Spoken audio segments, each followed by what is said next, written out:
Apple, magandang araw po. So, share ko lang po sa inyo itong Illinois na variety ng mulberry. Ayan, sobrang hitik niya po ngayon ng sobrang daming bunga. Ayan.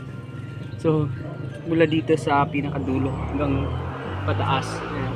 So, share ko lang na kapag try po tayo mag-work nito sa South Korea before, and then sobrang mahal po nitong klaseng mulberry nito.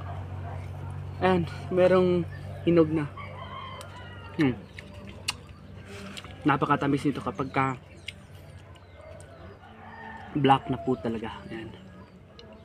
Tapos maganda rin po itong pang jam, right? And gawing wine. So dito napakadami po. Ayan, kita mo yung mga bunga.